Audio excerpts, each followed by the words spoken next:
Okay. All right. Welcome back. This next beer is a beer that is, I know in this area, very, very hard to come by.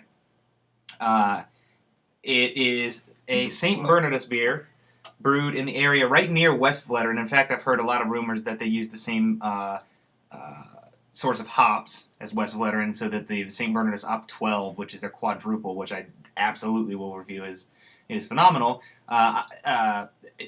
Taste has a similar taste to it due to the hops. So this is the St. Bernardus Wit beer. A wit beer is going to be white looking. It's going to be if the most popular and most famous Belgian one is Hoegaarden. And so there's other ones that I've had there, Vixie Vita, stuff like that. But this one is from this is my first time having this one as well. So let's give it a shot. I will go ahead and portray the pour that I like to do.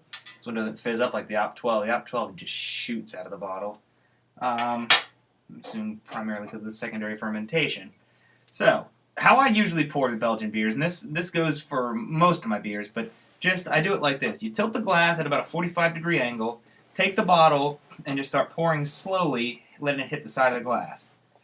Tilt the bottle, letting the head build, then about midway through, pour the bottle up a little bit, letting the head build, and if it gets to be a bit too much, which these glasses of this shape are meant to retain a head, so that's part of the reason that we're getting this. When you're down to about this much in the bottle, which I don't know if that's coming through, it's about probably maybe an ounce. What I do is take this, set her down, like so, give it a good swirl in all directions. Usually, there's yeast at the bottom of these as they are bottle fermented, so they're still fermenting in the bottle, so there's going to be yeast and byproduct at the bottom. Brings out a lot of the taste characteristics. So, and if you don't have a good head going, I've noticed it's right. good and it does bringing that. it out. Even for lagers, you can do it. Yeah. It doesn't hurt anything. Yeah. A lot of places you'll get that anyways. I mean, in the Netherlands, they serve Heineken with about a 2-inch head on it. I mean, it's big. So, St. Bernardus Wit. Ooh, very nice aroma. Very, very nice.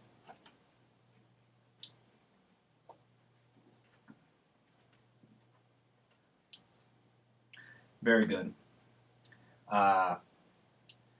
It's more mellow than Hoegaarden, but it's more. It's got the same like orangey, fruity, lemon peel sort of thing going on. You know what I mean? The citrusy sort of thing. I do know what you mean. Let's see what we got there. That's nice. It's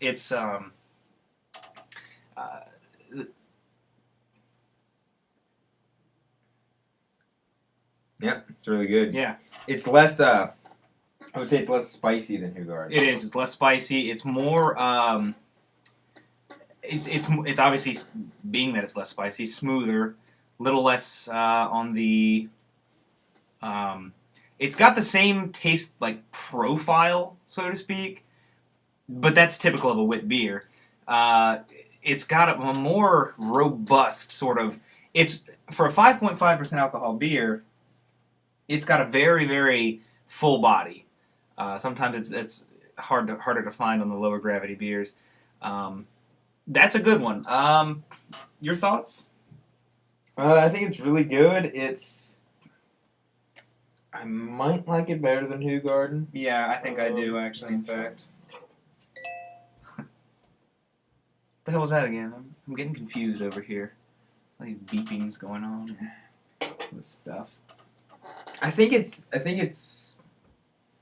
smoother. Like, it goes down smoother than Hoegaarden. Like, the spice really isn't hitting you like in Hoegaarden, which some people may like, but it's really tasteful still. Yeah, it's really got a nice, smooth, crisp taste. Yeah. Okay. So what's the rating for this?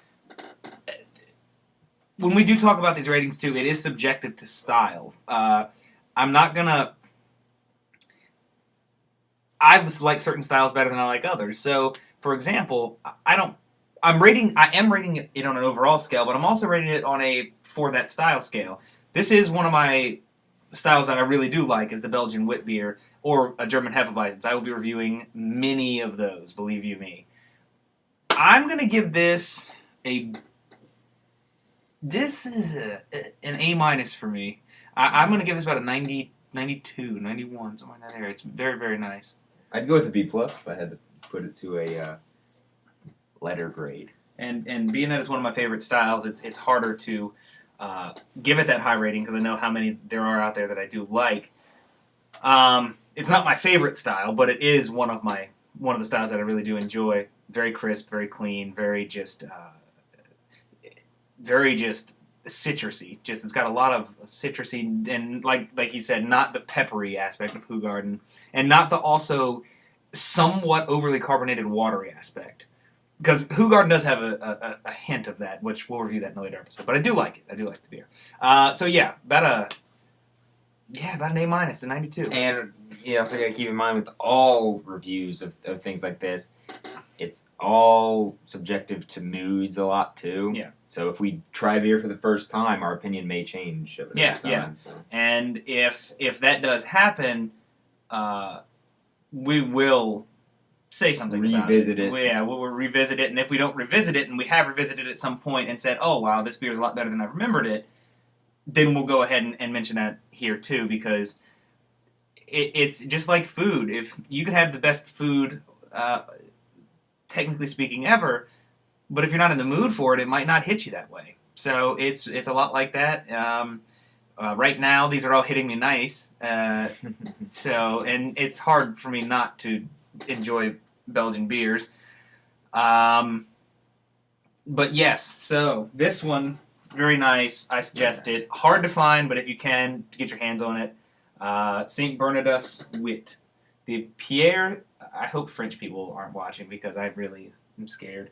But the Pierre Celis Signature Selection. Yeah, Abigail, nice. Not a Trappist, an Abigail. So,